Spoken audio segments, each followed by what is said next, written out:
बिहार सरकार में मंत्री पद मिलने के लिए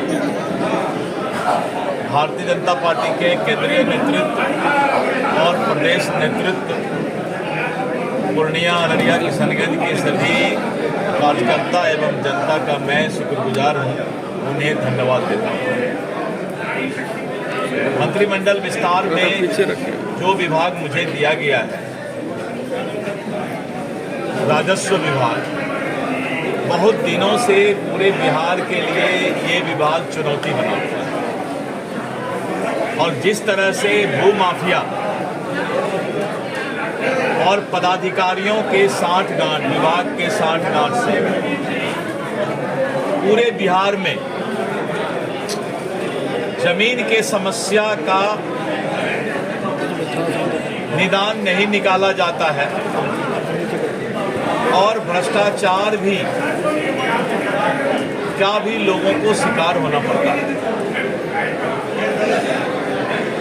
बहुत सारे लोग इस विभाग के मंत्री पद पर आए।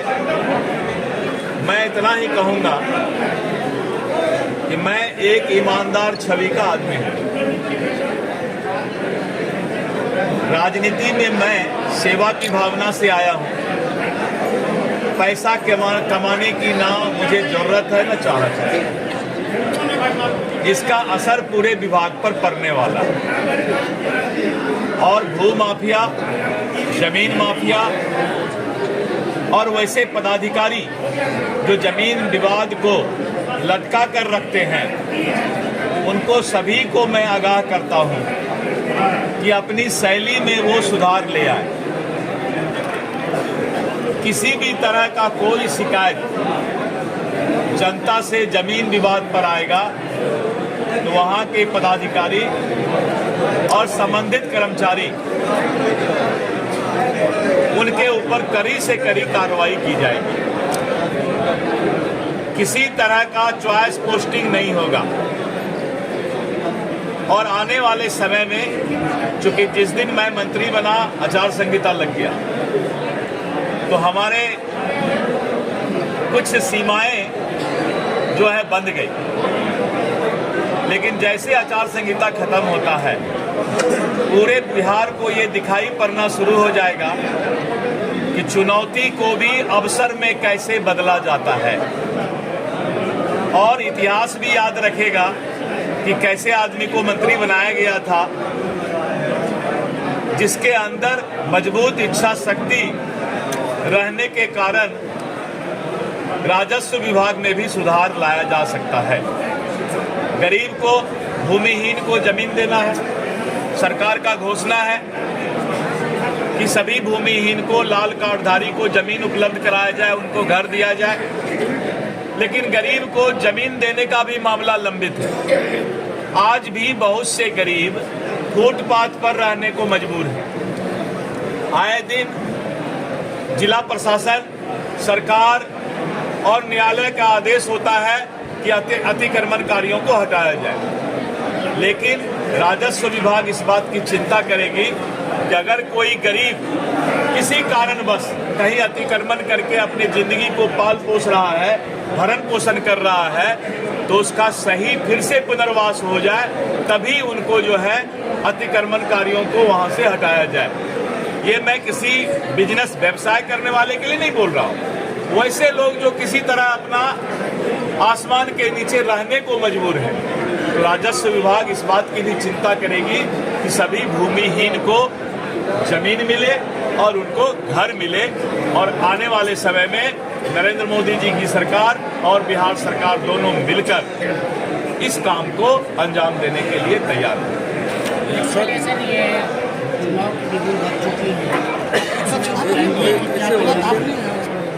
देखिए, एनडीए पिछले बार जब हम नीतीश कुमार और बीजेपी एक गठबंधन के तहत लड़े थे, तो आपने देखा था कि 39 सीट हम पूरे बिहार में लाए।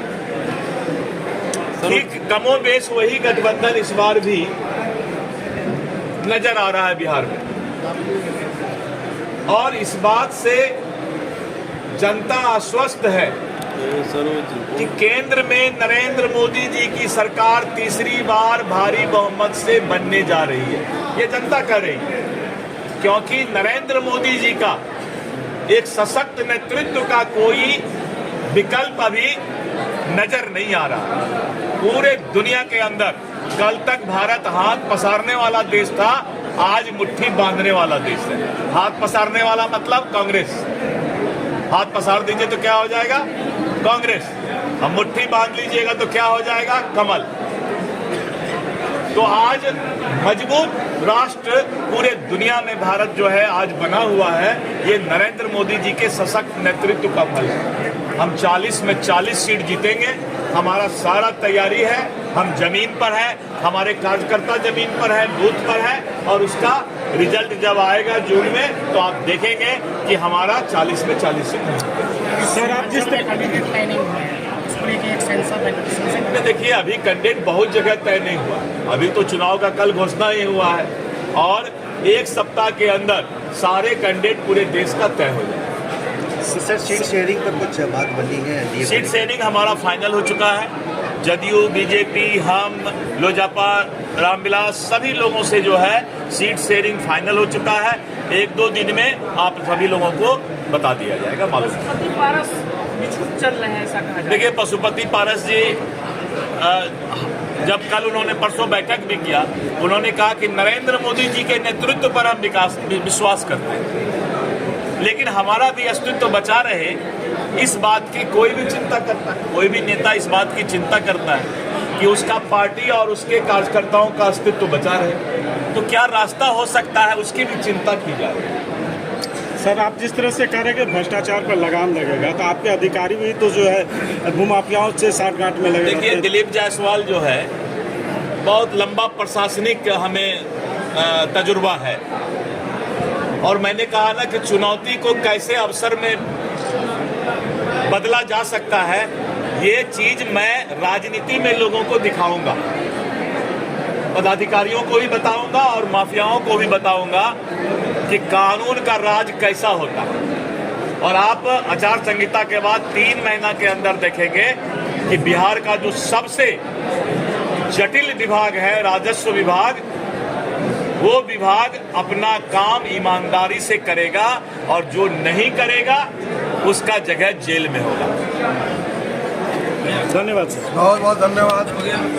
अगर आप अपने बच्चों की हकलाहट, तुतलाहट या मूक बधिरता को लेकर चिंतित हैं, या बढ़ती उम्र के साथ बहरेपन की समस्या से परेशान, तो चिंता छोड़िए, क्योंकि अब पूर्णिया में आ गया है इन सब का समाधान। Nirala speech and hearing clinic, audiology, speech therapy, occupational therapy के साथ साथ विश्व स्तरीय best digital hearing aid with rechargeable and bluetooth facility. तो आज ही मिलें बहरापन गूंगापन रोग विशेषज्ञ डॉक्टर अमरकांत निराला से। Nirala speech and hearing clinic, Panchavati complex, Bihar talkies road, line Bazar, Purnia. Mobile 7258814055 और 9934234303। हमारी 2 और भी शाखाएं हैं, भागलपुर में बड़े पोस्ट ऑफिस के सामने, सेंट्रल बैंक की गली में, मेट्रो मिर्ची रेस्टोरेंट के निकट, और अररिया में टाउन हॉल के सामने वाले मिर्जा गालिब रोड में AB मेडिकल के समीप।